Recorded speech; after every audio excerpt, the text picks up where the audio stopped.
We want to build a world inside the computer that's so lifelike that after a few minutes the user stops thinking of this as a computer game. They start thinking of it as a little microcosm inside their computer.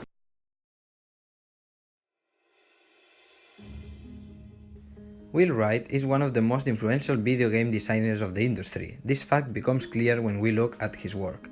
Creator of two of the most successful franchises ever made, such as SimCity and The Sims. But how did he get to that point? It all started with the release of the Commodore 64.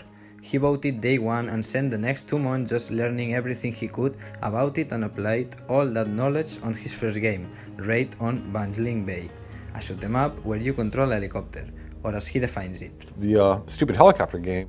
That game was important because it helped Wright make a mind process.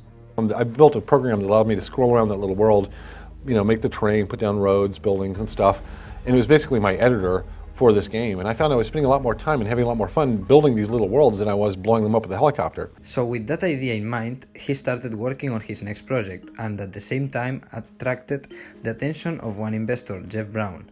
Together they founded Maxis and released their first game, SimCity. As everyone knows, it was a big success, but SimCity was more than just a good selling game. It marked the video game industry's step into a new area.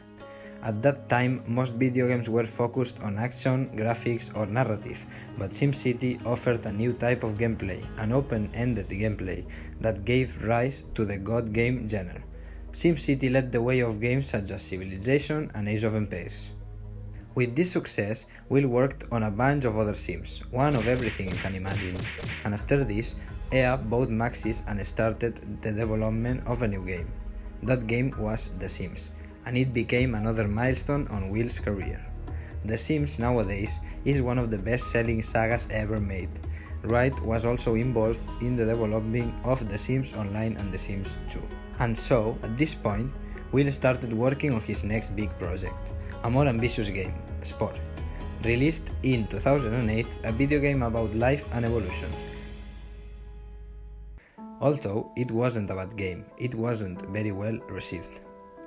Soon after, Will left his own and first company, Maxis, in 2009 during the first stages of Sims 3 development.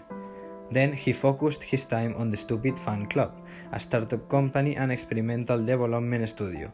It's also important to say that EA closed the main Maxis studio in 2015, and this is how we get to the present, with EA closing every fucking company.